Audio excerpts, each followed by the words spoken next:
Charlie Lake Fire Department began responding to calls on April 18th. 30 plus volunteer firefighters worked tirelessly for the last 3 days responding to fire calls.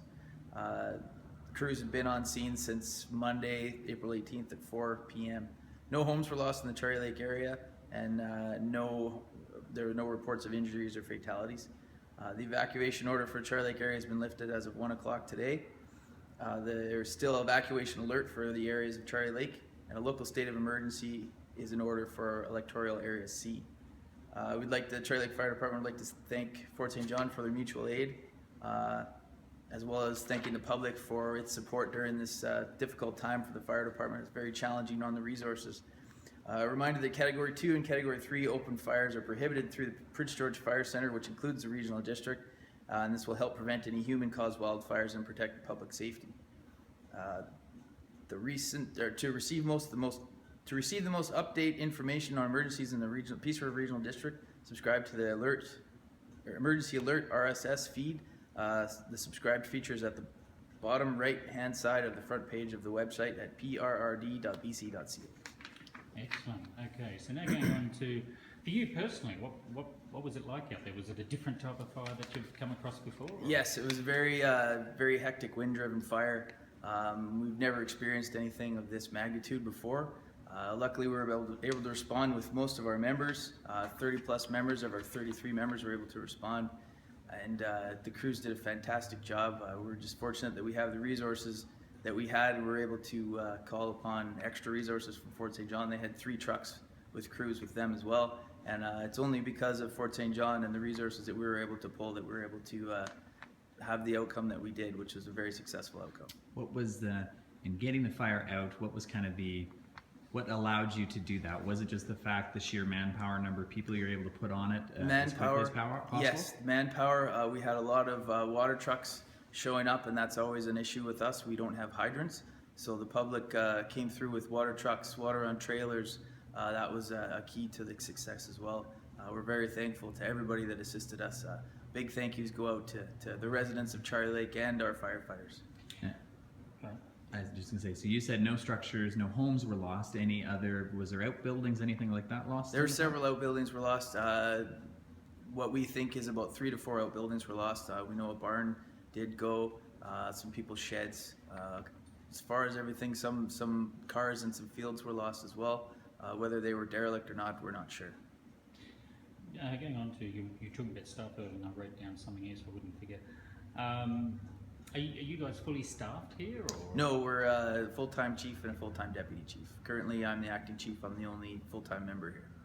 Okay, and how many people do you have volunteers? It's 33 of us. Right, so yeah. That's probably a good compliment then, you would say? Yes, we're a very well-staffed, well-funded department. Yeah, we've got a good, very strong department here. How was it going with everybody having to work basically since Monday, and everybody basically being outside of yourself, volunteers? Were they able to get time off and those types of things? They were, yeah. Employers were very helpful. It was fantastic. The guys did an outstanding job. We worked from 4 o'clock till 2:30 in the morning on Monday. Some of us went back for a few hours sleep, came back at 8 in the morning. We were there till 9 o'clock at night, and then we started the day shift this morning. So we had guys going, 16 plus hours, and it was a great effort from everyone. I've got another question about when you're talking about your staffing. The thing I had here, were there any guys who wanted to fight the fires but they couldn't because they weren't trained? We had a lot of civilians out there fighting the fire as well. They had equipment out there with them. They were fighting the fire as well. That's not really recommended, but they were also a big help in assisting us.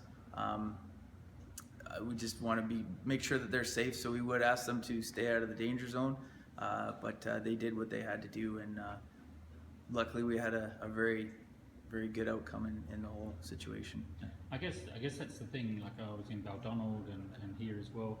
I guess when you see so many people turning up, that probably fought fires themselves, but yes, it probably becomes a liability thing. You just can't have people running in and helping you, can you? Yeah, no, that's less than ideal. People aren't trained on our equipment. We don't want anybody getting hurt. Nobody approached us and tried to use our equipment, which is what we want. They were all using their own equipment.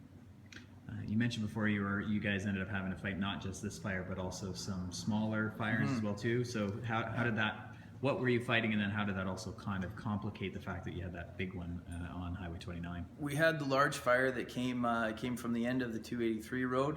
It moved up through there, then it moved over to the 281 road. And while we were fighting that one, we had other hydro lines going down, trees falling on them, starting fires in other places. It was very difficult, but we were able to break some resources away to go attend to those fires. It was a very hectic time, but like I said, our crews did a fantastic job with what we had on hand, and we managed to get it done. And in the fires that in the last 3 days, no equipment lost, everything good? No equipment was lost. Right now. Burn bans are in effect for a reason. It's very dry. The wind can still pick up. You absolutely have to follow them. So much damage can be done from people not following burn bans. We have a burn program in place, burn permit program in place. When there's not a burn ban going on, we can issue permits. But as far as burning right now, unfortunately, it's absolutely strictly forbidden.